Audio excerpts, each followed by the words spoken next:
God kvöld. Og hjertelig velkommen. Alt sommel. Jeg får ikke bjøre alt for velkommen til det faktisk det som Karl Gregersen skal gjøre. Om han har slått det. Vi får at synge at han første sangen, så får Karl komme opp og begynne. Og høyde og hans samflagsstøvnen god enn og trånen så vi får selvsagt å begynne ved å synge han sangen eller takk høyre som man også blir å si. Skal vi kanskje røsøk nå? Bare synge kanskje eika harstvi, vi er ikke så rævlig enn jeg.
Karl börja.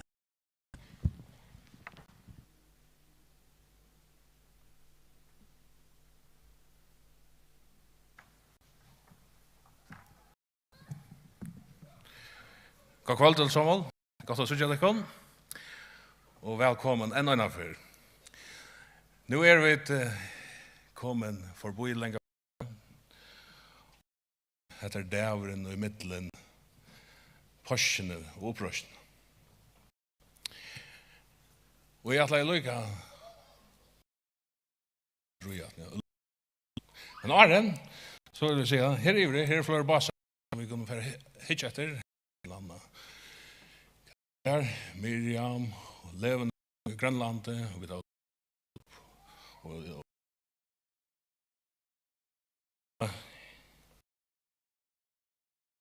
og jamma og så fremvis, her er godt. Jeg vet ikke til, endelig, hitja, glera, jeg har ikke gjort i løvnen, dolo. Og så må jeg si, for å løse igjen, det var intern. Opplevelser var, jeg har vært bort. Da var det dolos, nå det logos håp. Arne börja heter länga frutjade crossfestingna. Jesus var hangt av cross middel två rönsmän. Han gav trutjemans han går upp det en ropar och spottar Jesus men hin spottar I först och så fann han till och det var kanske inte rätt. Och säger minst till moin då kommer rutjet in. Han fick inte gjort men äldre vi så innan Jesus, og Jesus sier, det han skal være vi her I paradis. Jesus var Eli Laman Sakbaktani, god mun, hver første fra meg. Og her dør han av krossen om. Förra hade skrattarna från toppen och nyer. Och nu är det uppe höjligast. Det är gång till god. Men lärarsvännerna tar krigvas. Tar rujma. Och hövsprästarna tar färra till Pilatus. Jag vill läsa ett vers till att väg. Och till det är helt om Pilatus, jag ser lärarsvännerna tar för hålls Jesus ur gröven. Så tar färra till Pilatus. Du måste syrka för att sätta en vakt. Ordentlig vakt. Och Pilatus tar imom. I Matteus 22, vers 35. Pilatus sverre tar imom. Här var tid vakt. Färgast av halvvakt över grövna som bäst kunde. Så förderas det av helt vakt. Helt och välvakt i grövna. Vid vaktene. Efter att ha hade insiklat stöjnen. Men de var öliga väl söv. Och allt de var romerska söv. Romerska sen är och ta han gjorde över romerska kejsaren. Så var han i sakramento. Han uppgav sina där. Och kunde till ena kvar att vara dömd till det han hvis ikke fyllde ett båt till dömes, eller ett sväv av vaktene. Hvis man dörvar i att man ska stanna vakt. Krossfester, eller kasta av för vittlen i djur. Och heser stå av vakt. Och insiklig.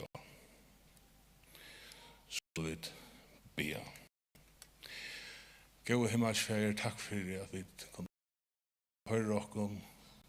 Vi känner oss först att ha kvann tankar vi har allt det som vi ströjas vi och allt det som vi glädjas om alla våra trobladar. Tack för att vi kan komma till tiden just som vi där och få kvilt och fri.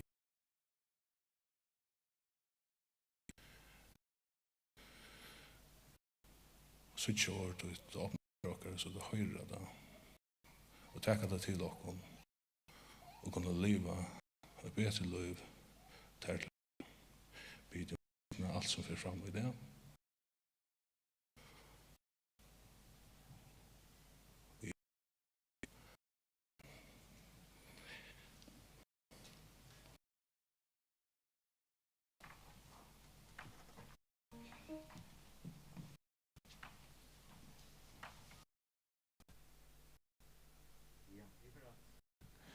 Sinja, en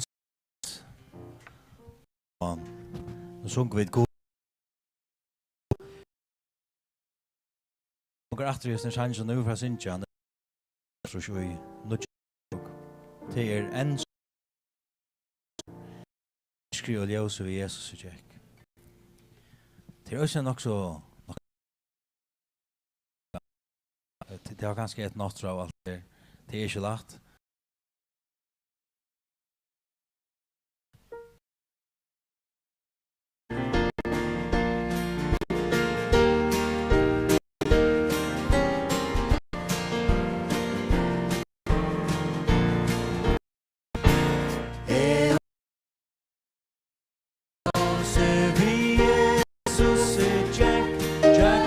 Skiftande tøyer, der kan trøsten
Jesus fylldes sorgarna del om bjödlen rimlig och väl. Men idag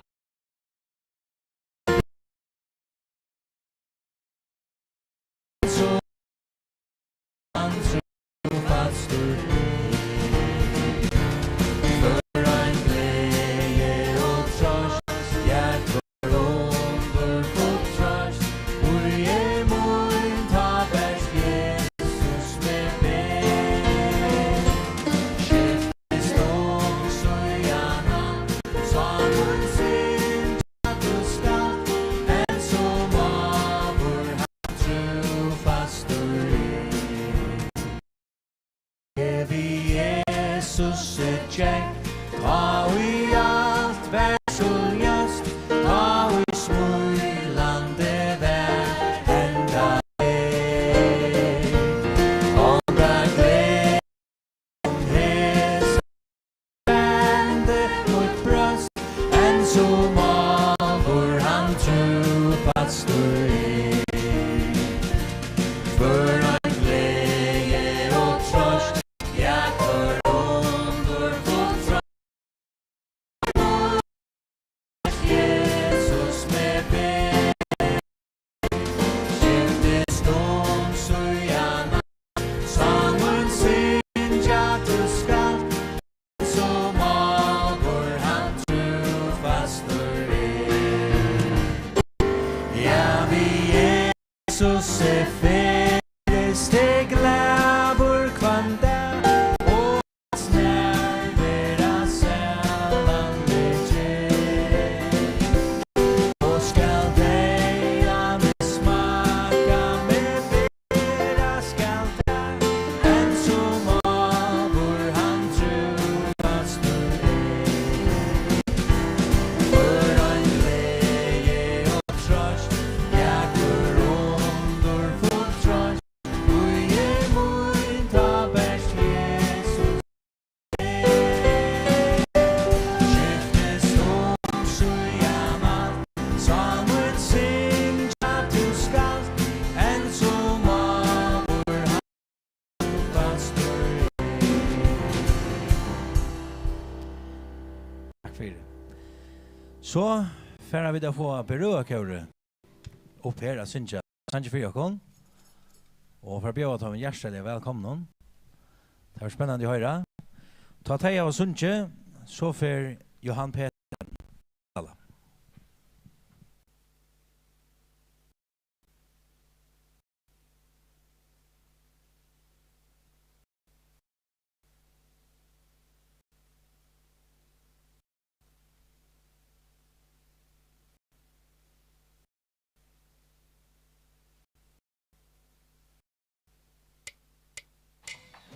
Ja, god kvöld. Jeg heter så Berøa Kjøre, og det er kjør som har vært nå i lukka godt et år. Så vi er øyla spent. Vi er ikke ordentlig vanlig etter her. Synes jeg for en kone. Men vi får synge nå. Ta først og tvær til tvei nok så stort kjør. Ta første til sjankeren høyla i ande nem vi okkon tar. Og det vil jeg si at det er så. Kvart vi så skulle gjøre, så har vi bruk for høyla i andan og være okkara styrke, så at vi okkon gjør det ånga mening. Så det er den første sangren vi får gjøre, det er en som heter Bengt Eriksen, som i Gjørstan, Østerbergamar har tøtt, og utsettingene til løyeren til okkon, Rune Rekvason Rasmussen Gjørst.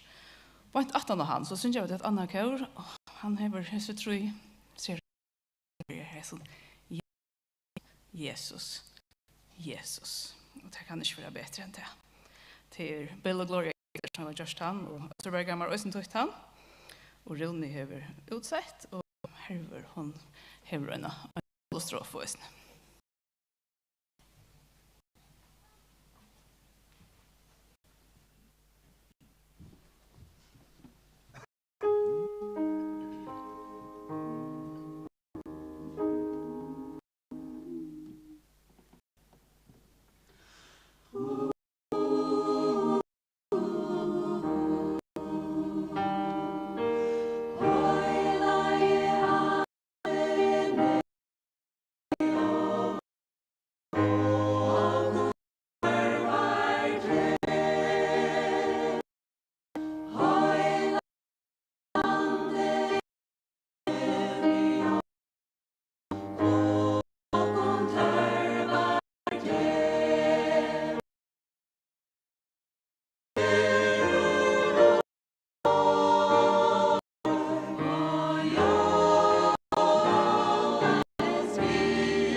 så dyra parster med. Jesus, Jesus, Jesus, dyra parster ta navnet.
Vi får tacka öjnat nu på den vägen och till genren som börjar så snart om morgon Maria Magdalena Sirgen Jack.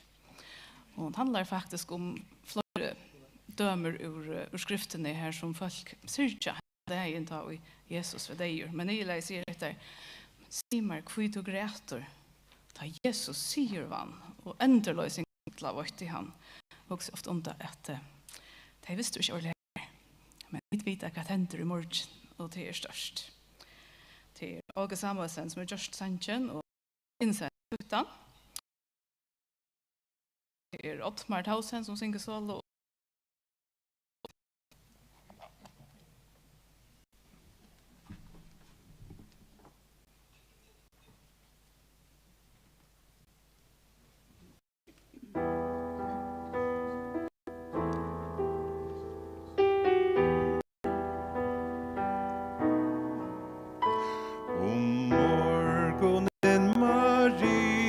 Magdalena Sirgen Jack till gröna att finna Herran här.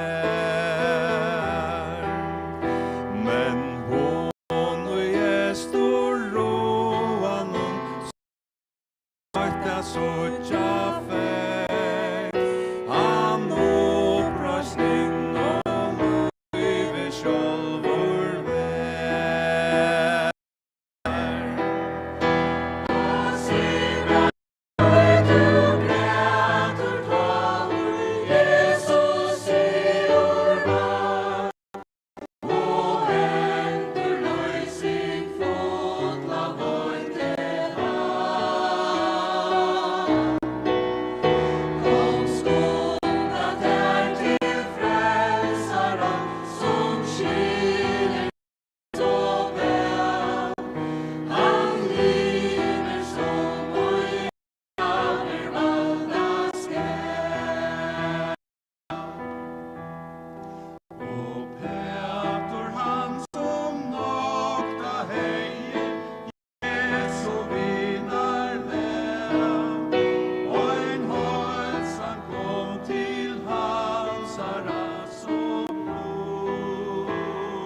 God kveld, Samuel.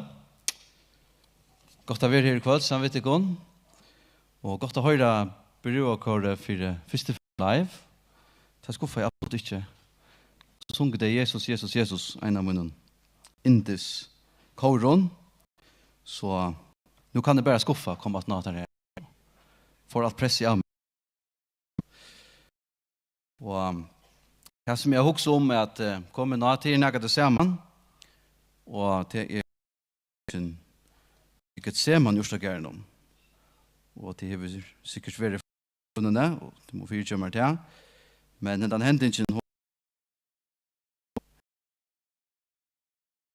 det gjør det alltid om postene, men jeg vil gjøre det en av tog etter for fram her, og som vi da er langt opp, det som for fram 18 år, så løter noe ser man.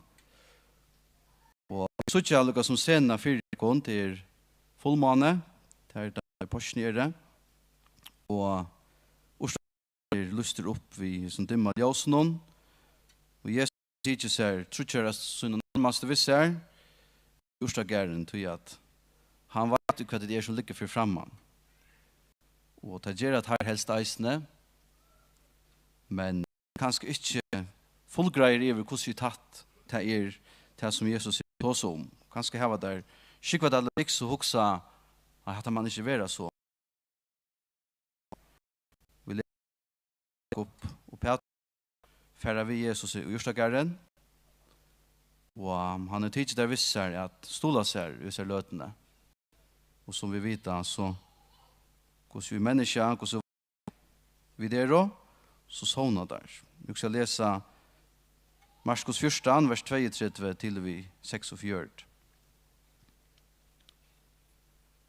Nå kommer til Gær og i at Getsemane. Og han sier vi lærersvenner skjønner, sette til kun her med han i bie. Han tok Peter, Jakob og Johannes visser, og rassla og svar engest kom av han.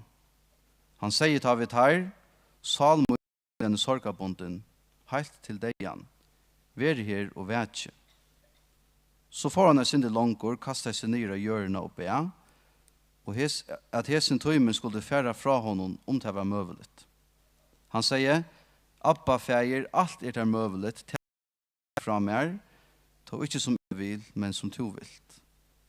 Så kom han, der sovande, og sier vi Peter, Simon svever to, varst du ikke mentere vetja ein tøyma. Vetja og bie for at de skulle ikke fatte frasting, anden eller reier, men holdt jeg vekt. Så får han opp at det bostor be og sier som år. Han kom atter og fant her opp at det sovande, der visste du ikke hva der skulle svære noen. 3 kom han og han sier til sova vi sammen leie og kvila tikkun. Om ikke tøymen kommet, nå skal menneskesånden være given opp i hendur syndere. Reises, let jeg kom færa, han nær som svurger med. Og du ser meg med han en tala kom Judas, 112, og vi har noen store flokker ved svøren og gøsson, fra høyspressen og henne skriftlærde og eldste.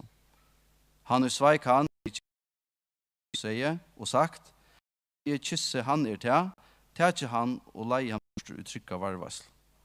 Ta jeg nå kom, for han vita samme ivel hans her og sier rabbi, og kyste han. Ta løgte tar hender av han, og tog og han. Og jeg synes ikke jeg løg fire meg her i Orsakeren, og jeg føler stemningen her, og Jesus er ting. Og vi leser at dette kviler tungt av hjertet hans, det som han skal gjøre, og det som han vil komme å gjøre.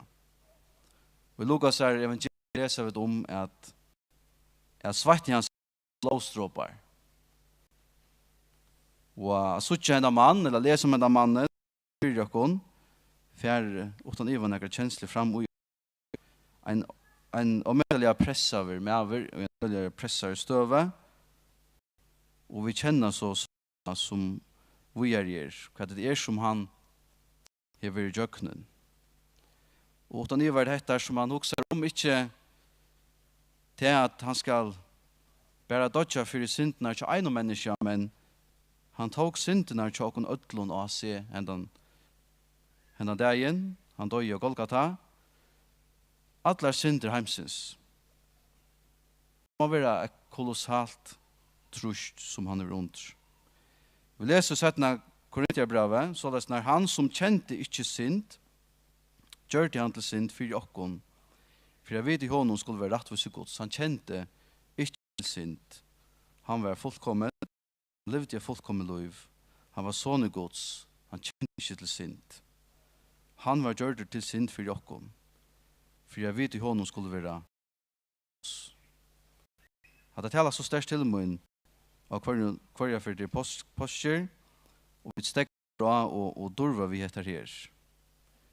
Vi husker om Jesus, hver han og hva det i Bibelen sier om han, og vi kunne ikke uimynda okkon hvordan størst det Vi kunne ikke fyrskille okkon til dimensjonene som Jesus, Kristus, Messias, Sonne Gods, hva han Johannes han røyner seg at sålesner og i synden evangeliet, og i opphavet var året var ikke gode, og året var god. Han var i opphavet gode.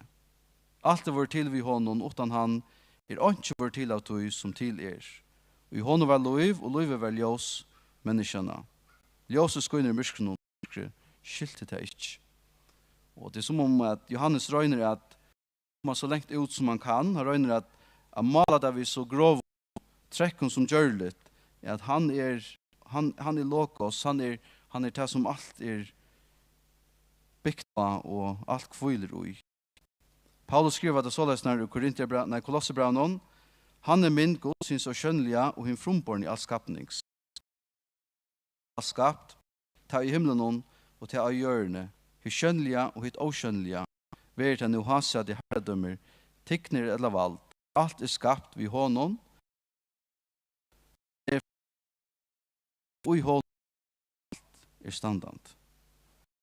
Og hett lovmanne og svarta og i deia engest. Hett ikke bare for, hett god sjálver, til andre personer og i godanleggene. Da vi med alle fikk han sagt fra en av timen som var vidt til at tekene av døvun, som vi da ikke forklarer her i sin her soldatene, velvant og disiplinere av soldatene, som utan iva hadde sett ikke ved sin løyve. Og hessen sier såleis nær, og i Matteus 22, men ta i høvesmævren og tar vi honom helt vakter ved Jesus så og gjerskjoltan, og det som hendte var kvelden ratter og søtte sanneliga hessen versjonen gods. Også med som er som har finnet til arbeid at drepa en opprørere eller en brottsmann, en gemenan, jeg vet ikke, jeg vet ikke hva den helt om han. Han sier om dette ta Jesus døy og alt det som hendte i samband med deg, han sier sannelig er hessen versjonen gods. Og jeg husker nekv, man kan si prekv, eller vi tar så nekv som viser at dette som stender i evangeliet, og dette er ikke bare tankar, dette er ikke bare moraler, men dette er sannleik. Husk meg som til profetiene som vi leser i Gamla testamentet, om Jesus, Messias skulle komme, og så krevet halt i Gamla testamentet, her av öll av dem gynge ut såleisner som det ble profeteret om. Det var profeteret om hver han skulle være født her, at han skulle utlegge Egyptalands, han skulle vekse opp i og han skulle bruke luknelser og gjøre under. Han skulle teka tratser lærersveinar, fylke seg etter, og da han så skulle være tidsen, så skulle der være spjatter under. Han skulle ruje inn i Jerusalem og Esesfile. Han skulle svitjas for 30 silverpengar. Han skulle dodja en korte, nelter i hender og føtter, og han skulle 3 dagen ruse opp av deianon. Senter 100 og 1000 år framan at det hendte. Ronker inn i her som ivast i Jesus, så vil jeg oppfordre deg til at sette deg inn i Jesus og lese om dette. Og verleidsen er ved å ånga det i søvende, ikke mer stedfest at dette er evangeliet noen, til at vi kommer sammen om i påsken, apostelen, det er fakta. till söveligt, till fakta, till ver. Det är inte bara gå år och tankar, men det är spårningen till oss är så, hvor syns människosonen vi kan se man i det engels och svarta blå. Och Sverige Bibeln ger oss Sverige. Sverige och Jordan för jag bjarga till bjarga mer. Hetta var Guds bjargingatlan. Jesus ber färden om det är näka annat som geras kan du göra det. Och det var ett högnur himlet, det var inte annat kunde geras för jag bjarga mer och för jag bjarga. Hetta är sjøvenar största bjargingaratlan som nekva tid motor, men jeg husker at det er en så stor mannfjöld som man da være anker som ikke har tid henda bjargingakransen og ikke grunda sitt liv og hese sannleikar. Da vi snakket om det vi blir hese tankene med til en søve som jeg vet ikke om det går eller ring, men jeg kan ikke legge det fram. Og hun gong fyrst under setten av verdenskrutje. Og da var det nekker amerikaner som var i krutj i Europa. Og med landa var det Nyland patjaner ur New York. Da var 4 i tale. Da var trutjer av dem i Europa og ein var i Stittelhavnen. Og etter stått av tog så kommer på om at trutjer av 4 brøvron har latt lov eller sjaknar i krøynen. Du bedre viste seg at han ene kommer tro etter løyve. Men ta heldig det at trutjer av som 4 var deir. Og det kom så til etter her kruksministeriet, krukskontoret, og da trutjer seg dessbøyene, det kom tøyt inn, og det er også her ein dronger etter. Og vi må bjarga enda drongen. Så jeg tar fornekt til hese familien jeg missa 4 av 4 drongen, så knappelig han. Henda søvan hon utblåster til en film som kom ut i 1998. Råk vi alle mennene kjenner han. Han er The Saving Private Ryan. En av dem store kruksfilmen under 15. Og mange sier at disse filmen til Steven Spielberg er en av den mest realistiske filmen i krutsk.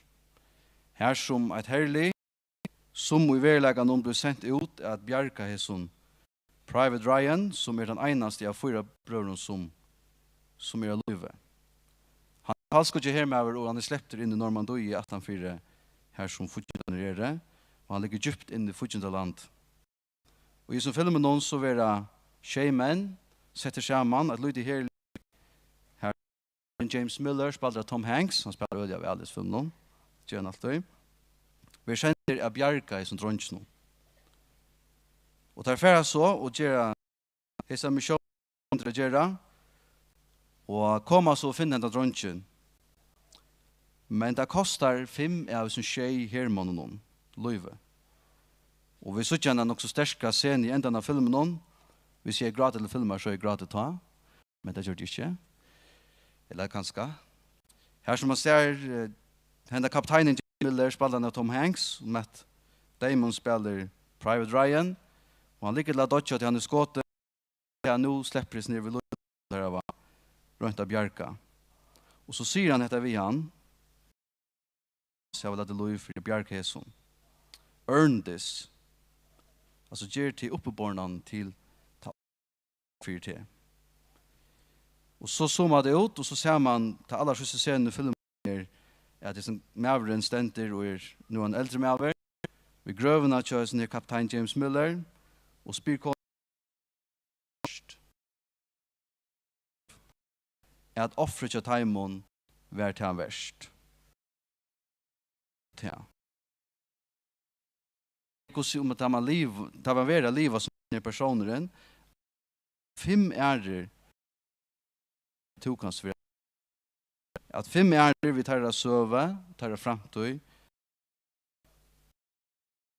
hvor det kvetter og tar gleden at det har vært til sånne omgivelser til å bli til så sagt.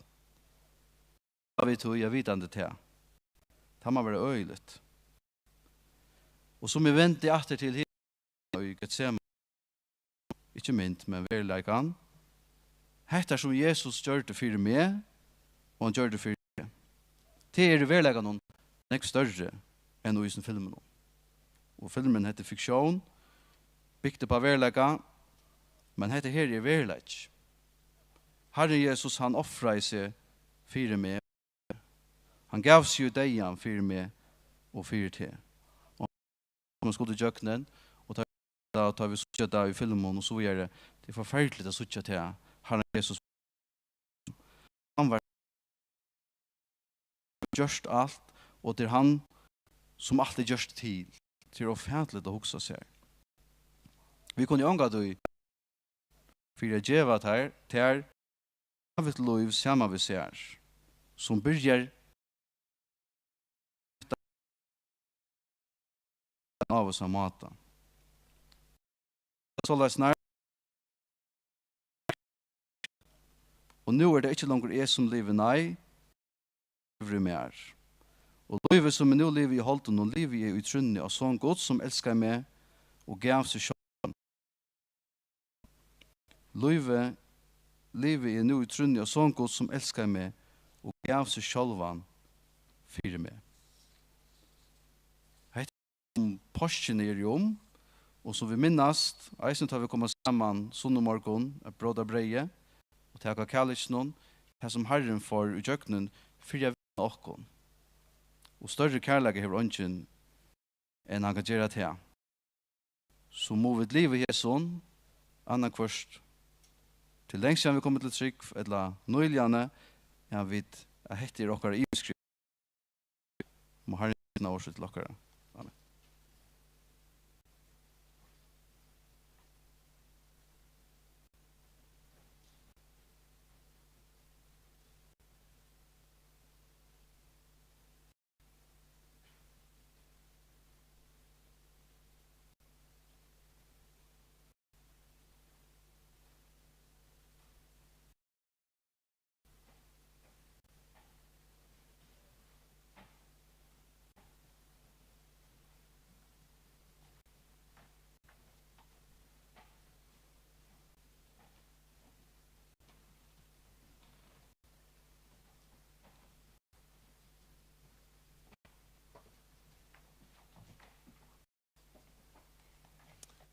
Ja.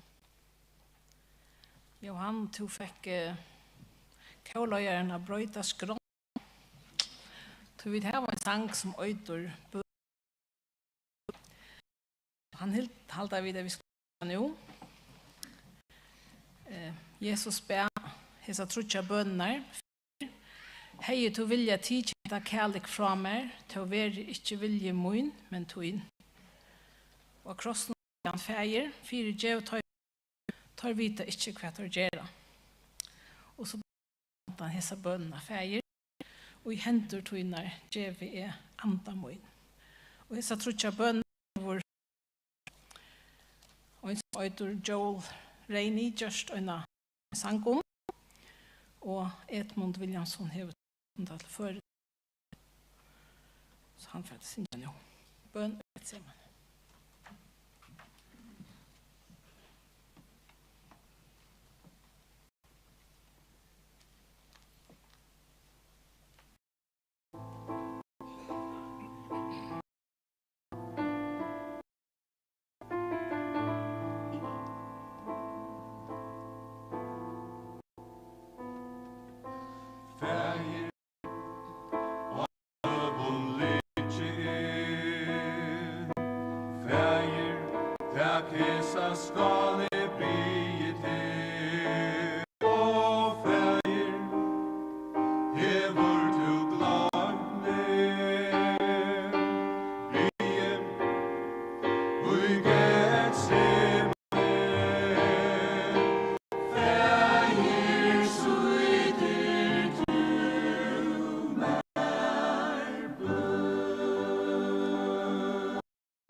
Ja, vi får sett så jeg synes jeg en sang har en talatjemmer.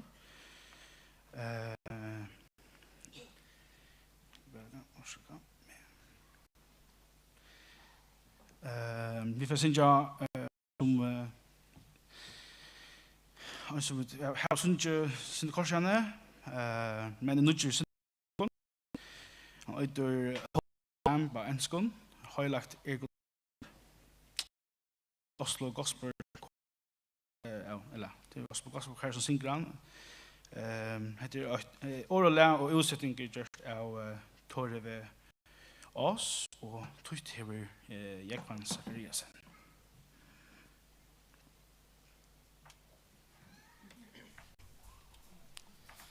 Så skal jeg minne av at da det kommer til endans hansjon, så har vi bruk for til hva hjelp av til få attention fra meg når det er.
Fantastiskt, tack för det.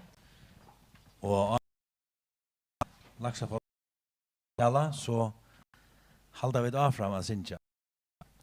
Vi får synja frälsare är tack. Och jag kan nu upp. Tar vi synja händan.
Så kommer Laxafoss.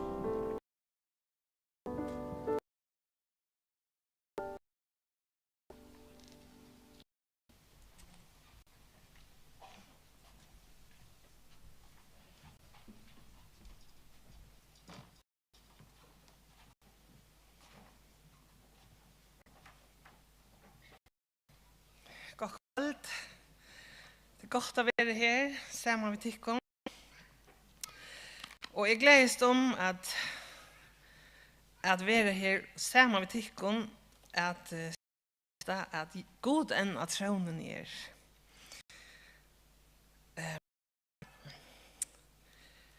Ta han. Jeg vet da, Jeg trykker for det, og jeg opplever det.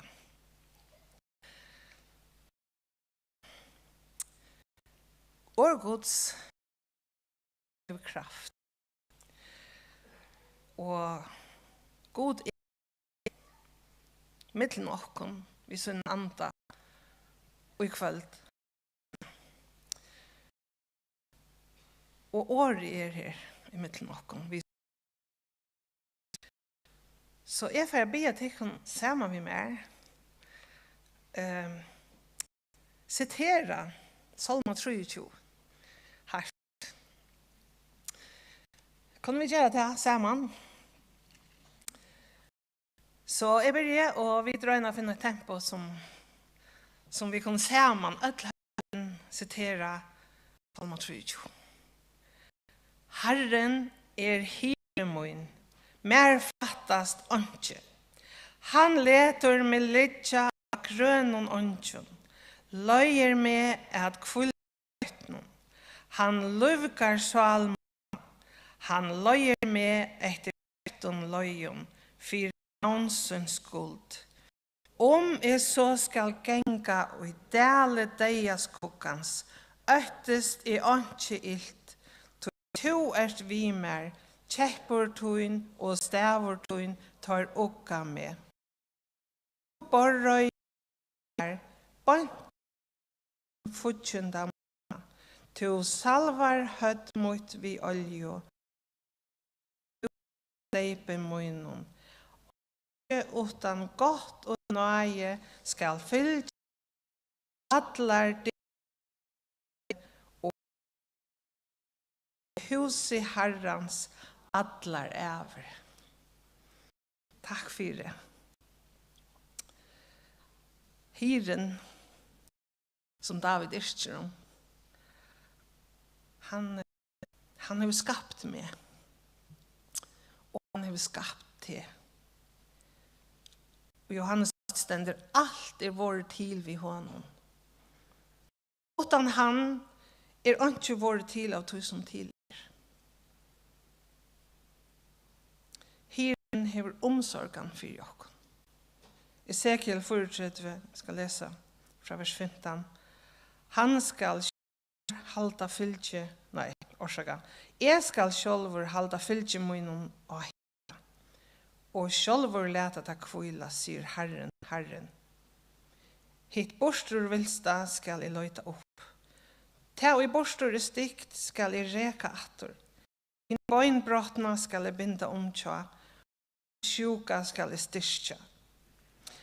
Fata og hinn stekka skal jeg hava eier. Jeg husker det positivt, meint jeg før. Det er ikke så positivt i det, men jeg tykker han mener de lampene som er velfyrt.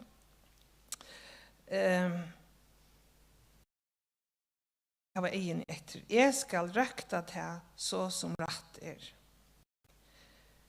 Herren ser seien, og han ser måneder av seien, som har det godt, velfyre, og som har det ikke godt, og ikke velfyre. Og så sier Ezekiel i vers 31, ja, tid, fylgje mot, fylgje røkte, tid menneske. Jeg godtykkere, sier Herren.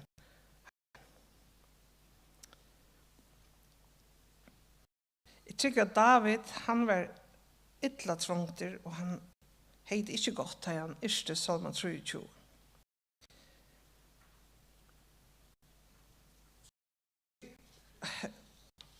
Tog kan da undre alt det som han sier. Og som jeg har hukset om lunge. Og da jeg Paul spurte meg, så var det anken i så også i bøyna vi. Til en setningen som jeg har hukset om så lunge. To borrøyer fire mer. Bøynt fire egen fortjent av mine. Jeg har då kanskje, da man snakker om å lære seg litt låtene at det gjør det vi da som da jeg var baden og ung Og det var Salma 23, det var ganske en kapittel.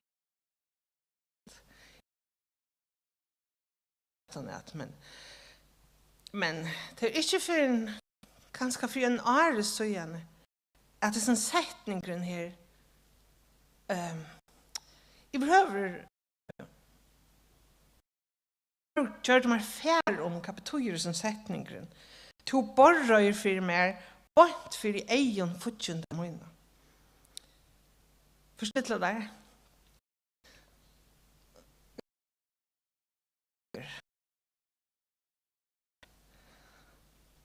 Altså, det er vid borrøyer. Vi kjer akkurat aller beste. Det er det beste av våre. Og hvor setter vi det borre? Hvor borrøyer vi det?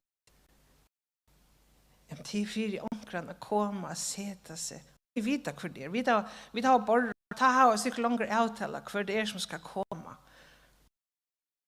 Borrøyer vi.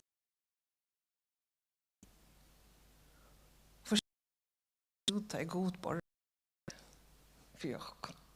Jeg borrøyer for setninger bort for egen fortjende mine, sier David. Skån stemter in the presence of my enemies. The presence, han er ikke her, han er her. Har vi en fortjende? Jeg har valgt Jesus. Så har vi finnet en fortjende. Ikke hans fortjende, så jeg har valgt ham. Jeg har valgt Søye. Og har du valgt Jesus, så har du også valgt Søye. Og så har du finnet en fortjende. Vi mintes, som langt har vært fremme her, og gjør lenge frutje det, deg er Jesus her. Og jeg husker den. Jeg halte det i en sånn passion. Yes, jeg fikk ham. Han har jo vunnet. Tror jeg.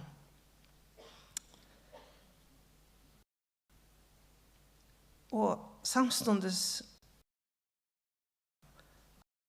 løten, den rævligaste hendingen, så var det det beste som kunne hente for meg. Det var den eneste bjørningen for meg. Gracia Burnham skriver, og i bøkken til seg, som øyter in the presence of my enemies, at Marsten og hon var hilden her. Her de var hilden guslar og i øyelig omstøven og i 8 år. Og det enda vi at Marsten Mauren ble skåten. Og hon var hjem selv. Og hon skriver om ter trångtene og ter løyingene som hon var utfyrt.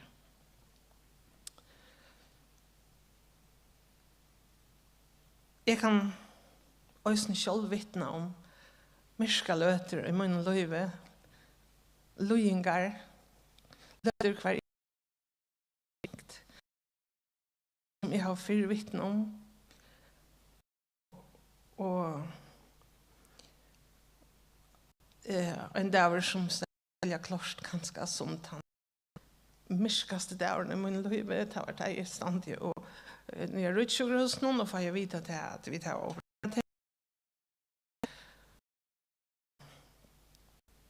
Jag kan säga att det var det jag inte som jag upplevde. Det som jag också jag hade 2 småbarn och tanke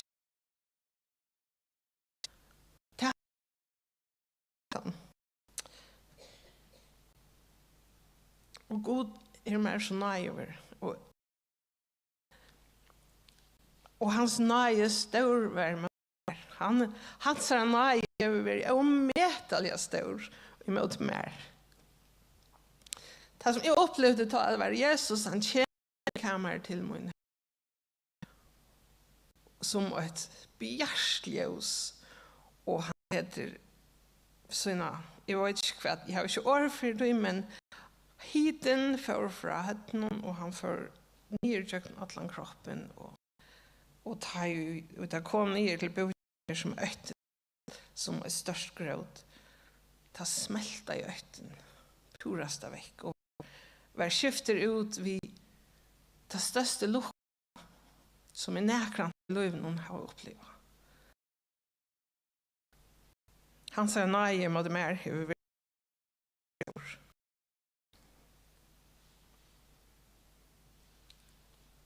men angst så hugger jag till att vara inte till att göra det här vi med och så har jag så igen. Och jag hugger angst att det är lätt att vittna om näka som hände ta och som är just mot liv hur inte bara är det som man säger lucka så igen till och ösni haft det som är steg och i fortsättningen han är chatter och fortsättningen han studerar akkurat här fick han inte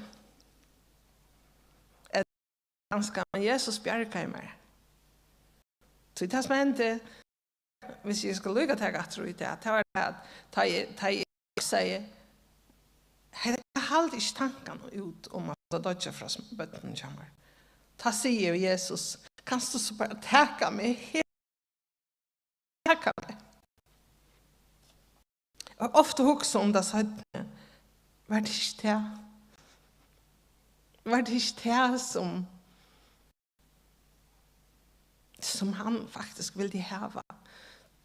Jag minns att jag gick söndagsskola att vi hörde sövnar om Jesus och lärarsvännerna så i han och där snackade vi han och ta också säger ja, låt jag ta iman. Där så i han, där snackade vi. Ta på nästa. Hur kan inte släppa det? Till Sverige då vi lättare som är att men här så lät nog. Jag ofta hugger om det att jag såg Jesus här. Och ett annat Sverige som jag var till han sa nej, de är omätliga stor. Men jag har också haft löter nu. Senast jag är kvar i jag har haft sorger som har lunch. Det var inte bara en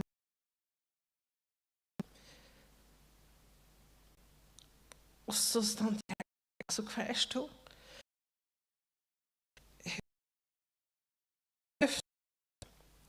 Hvordan skal jeg se bors? Du borrer for egen fortjent. Jeg kan ikke se dem til bors. Fortjenten stender. Noen jeg skal ikke slippe det. Ikke færre fra det. Og så har jeg hukset. Hvordan må det da Josef være i brunnen? Ta bara korsan i brunnen eller ta han säd i fängelsen i Egyptalandet.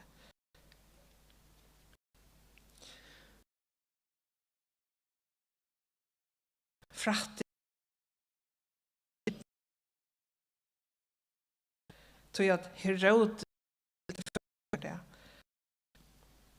Och jag sagt vid döttrarna att hon skulle få allt som hon yngste sig. Och hon yngste sig hade jag Johannes en fäte. Och vi läser att Jesus får bort hvordan måtte det gjøre la her. Og hvordan gjør det ikke mer da jeg står råleis og hjelpersleis. Og hvordan gjør det ikke her. Da jeg to erst færen for de selv og tenkter av løyengen og rønten. Hvordan gjør jeg det til David? Om vi leser i Salme 13, her sier David, hvordan langt du har glemmet meg, Herre? Og i alle æver. Hvordan langt du først å fjelle anledning for meg? Hvordan langt skal i husa storan i salene, engest og hjertan det etter det?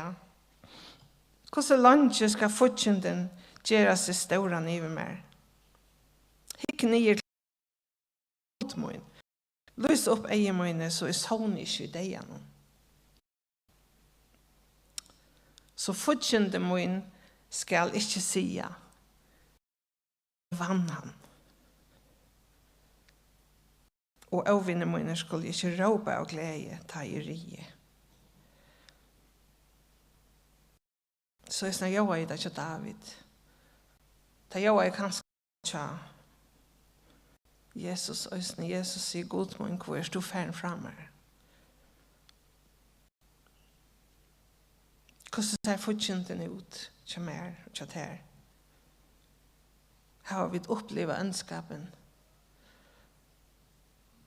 Sjuk, bøtten, arbeid, fortjenten,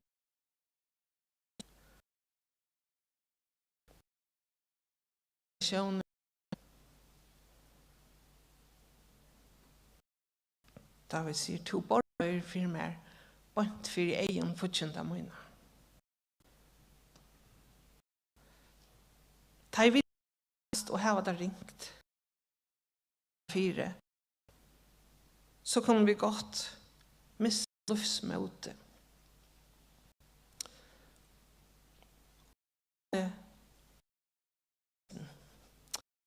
Ja, det er borger som god borger vi. Nei, jeg har ikke hodlet her. At jeg sier meg ikke.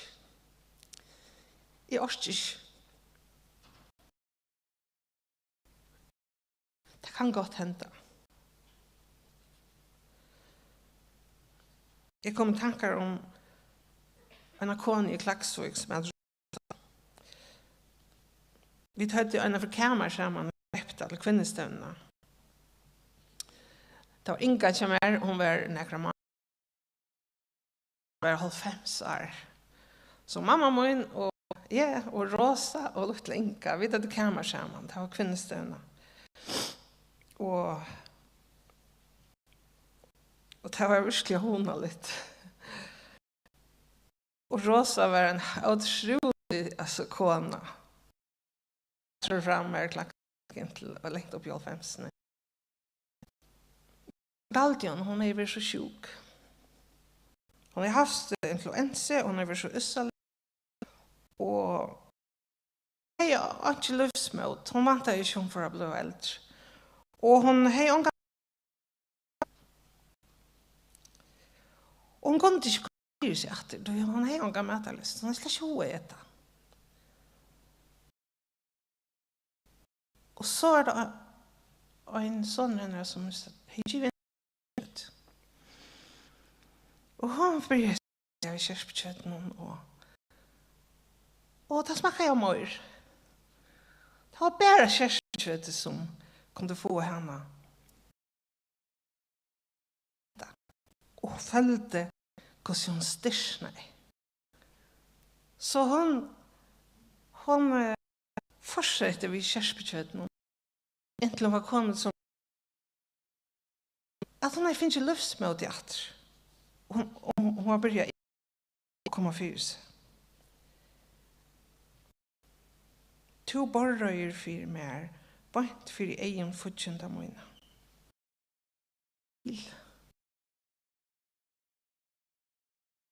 Ta gå borrøyer for mer, bant for egen fortjenta mine.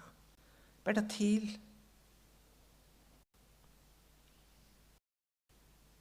Hvordan langt jeg først var glad med meg, Herre, og i alle æver.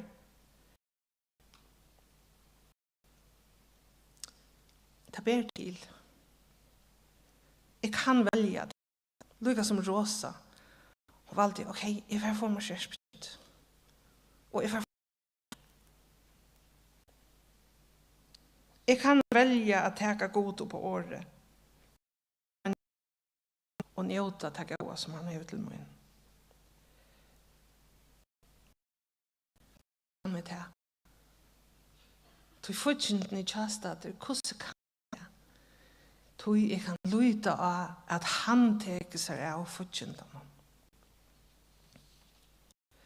Gracia Burnham skriver, spurningeren ikke hvor en allmåttig god leder menneske med ønskap. Men hvordan vi god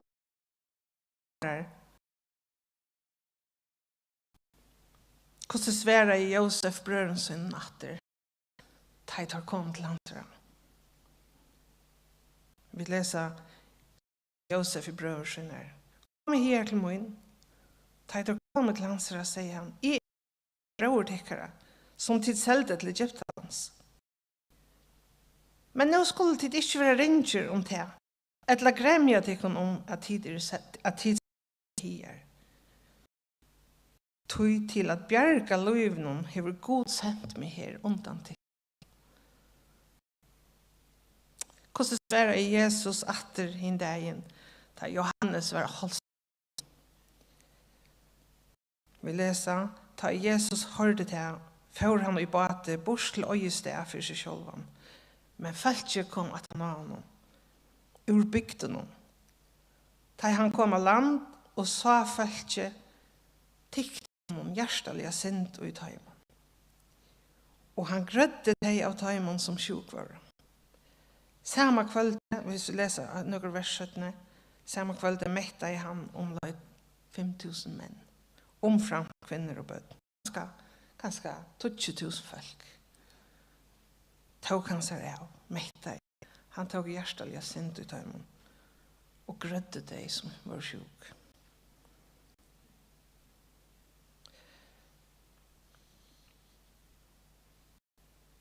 Hvordan svære er David? Da han stod og jobba seg råløs og spurte hvordan landet først var glemme meg god. Og i alle æver. Men vi leser i seneste versen i kapittel 13. Men er lyti av nøye tøyna. Hjärsta mot skal tøyne. Jeg skal låsen til Herren at han var mer god. Hvordan jeg stand jo i munnen egnet trångt om. Og ivest og om god til å glemt meg. Hvordan svære to. Påinnest ganske. Løse utgjenten stender høytand jo på der.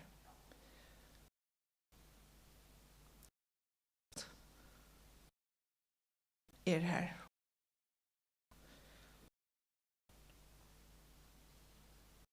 God sier i Esekiel, ja, tid er fylgje mot, fylgje og er røkt, tid er menneske og er god tykkere, sier Herren.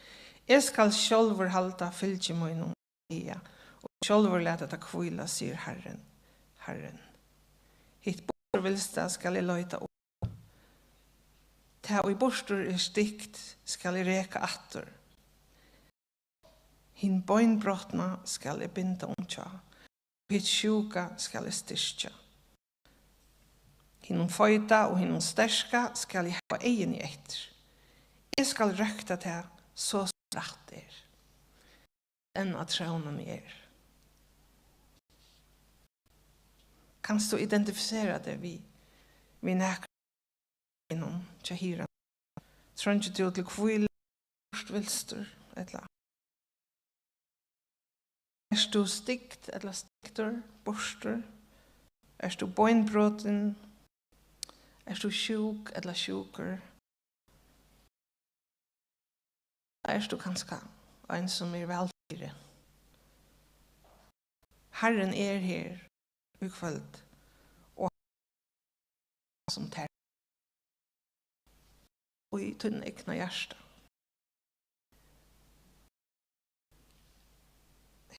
Folk som to kommer gjøre og i akkurat egna. Han er her, han vi öppnar örmon. Och om du första lorster eller är skärter eller sard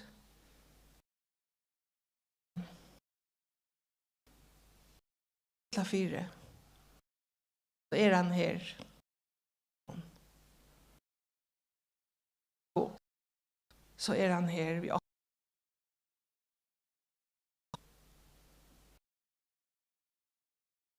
och i kväll och vi bor vi kommer luta av nej hansara. Nej hansara är no för mig. Hansara är no först.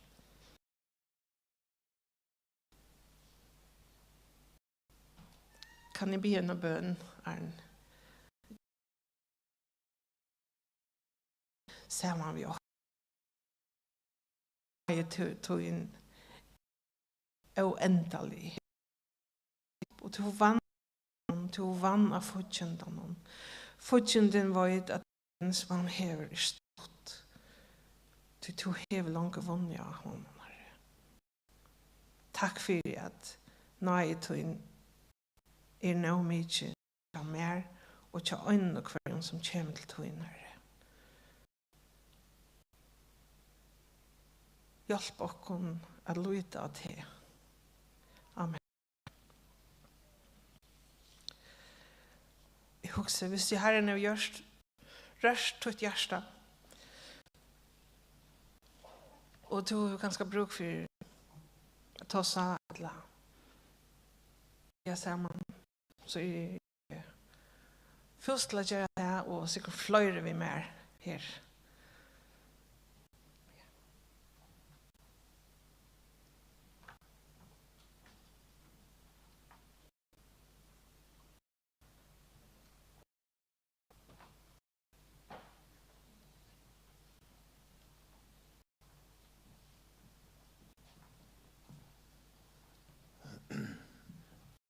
Fyra.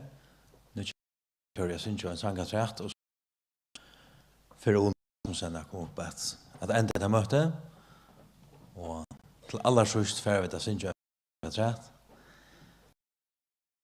Så att klockan är färdig nu. Så var onkel lösningar sist. Men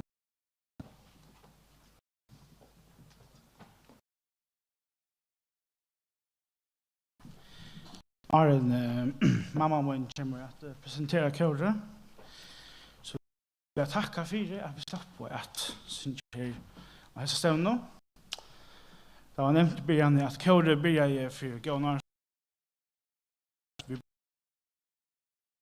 Det första vännerna. Och när jag fram hade vi ögon, ett man. Inte något synge med två stämmor till matfesten. Och nu har vi 6. Så men vi vill hej som är här. Ja, så kommer mamma in att. Det är en sang ein dag tar vi komma till himmels. Det är en lovsång går till Herren om den dagen som där vi skulle mötas vid honom.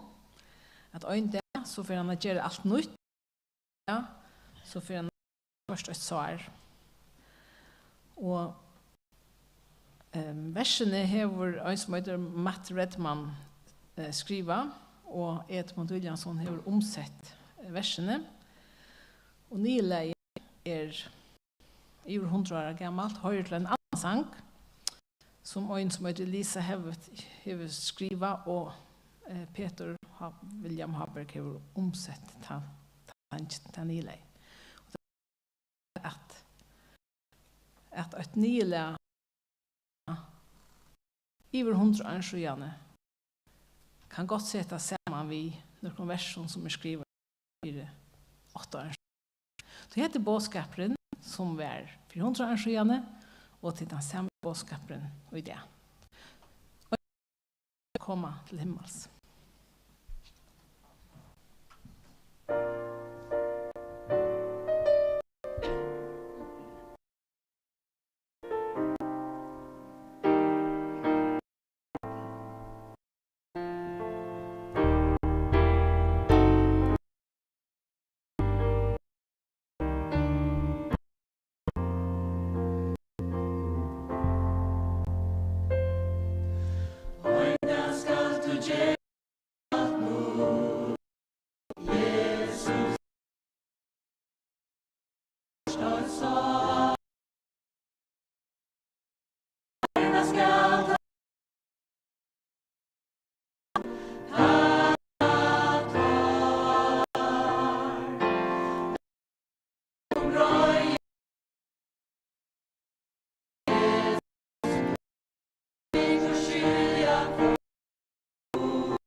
Jag först vill tacka dig för att du att vara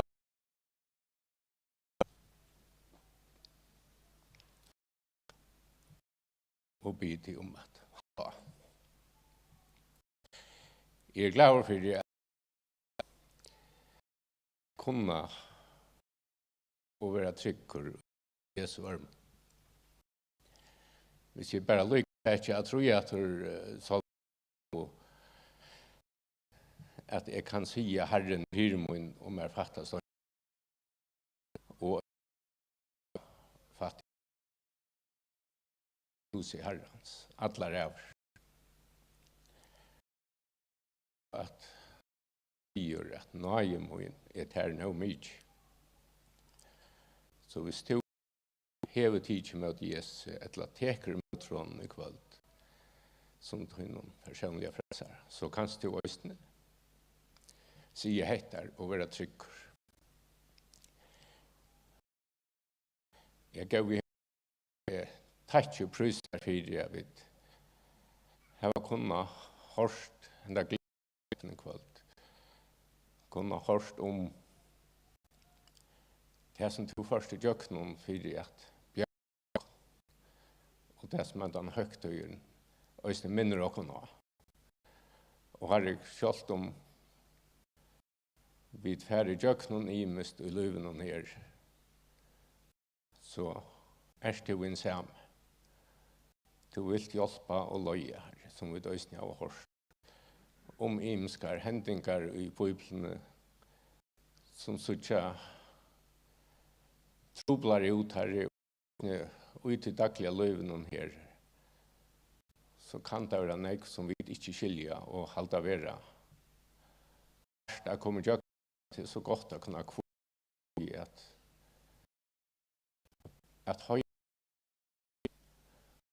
til at du så og vil hjelpe oss og løye oss og en det at jeg kan ha en til tog inn.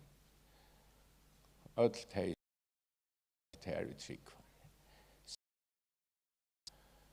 Venstre kan jeg også herre, og lett dette festa seg gjørst dere for frem i kveld herre. Og sikna møte som skal ta nøys, ungdomsmøte. Og sikna kveld det vi er til dere. I tunne navn. Amen.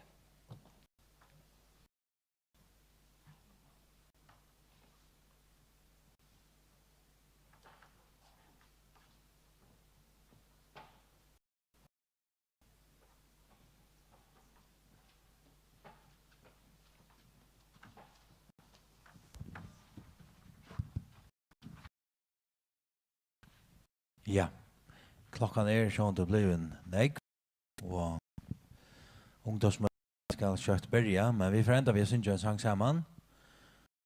Man känner ju Paul bratt, skårarna så ska han nog få så stora. Så han ska nog lösa också till alla först, men vi för att jag syns ju att det nu just i Hebron, Lorvik, kom nu till Jesus och tror så alla häst är nöker trantne och vet rösa kom bara och stämma och det som då anser jag härst vi och resten kan lära. Kom nu till Jesus.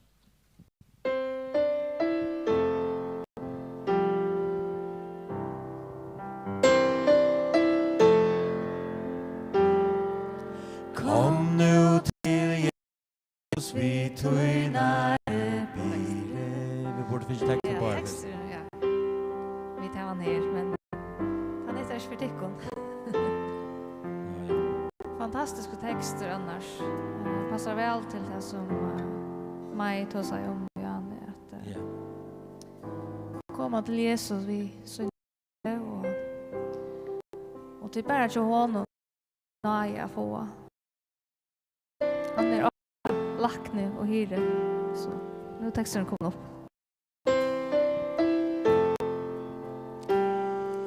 Kom nu till Jesus vid tynare bire. Kom till tja honom är nöje att få. Han gröjer görst och är lackne och hyre.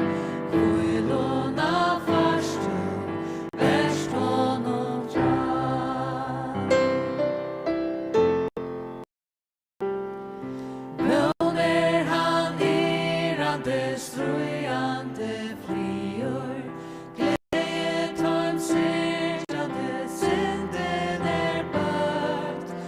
Forstaren talar han nemliga sier, og det gagnet og bire og lagt. Kom nu til Jesus, kom nu til Jesus, legg tøyna bire iver av han, kærløyde han, frels og tervan.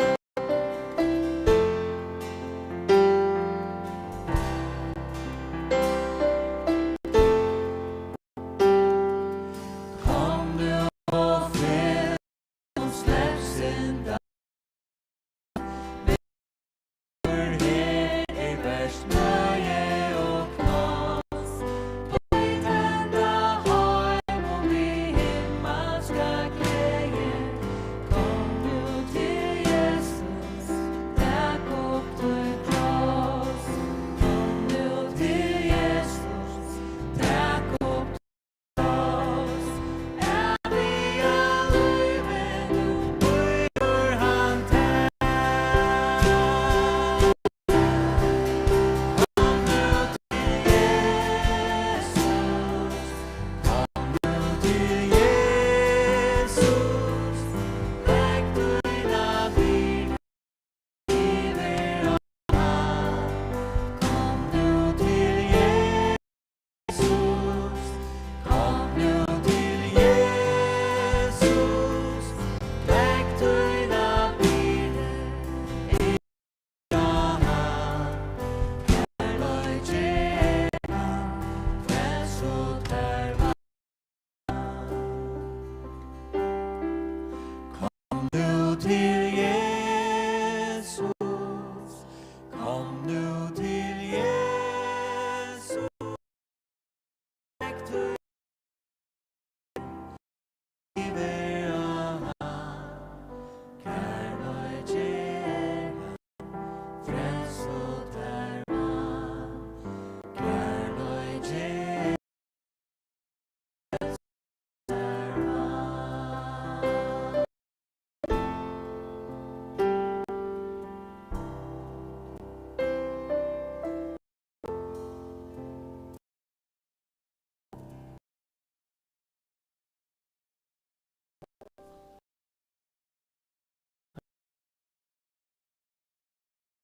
Ikke til halda deg.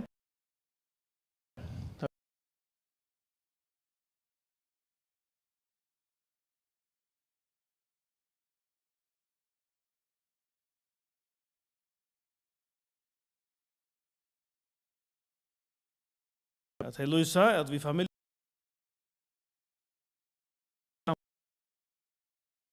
til noen sunnedag klokkan 16.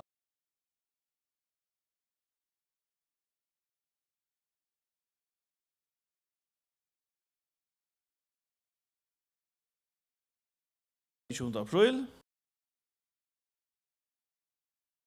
4.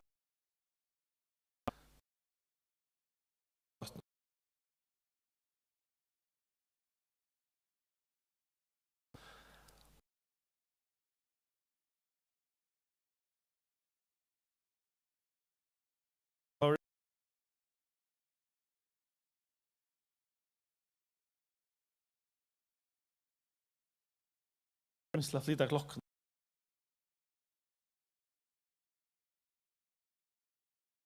Og det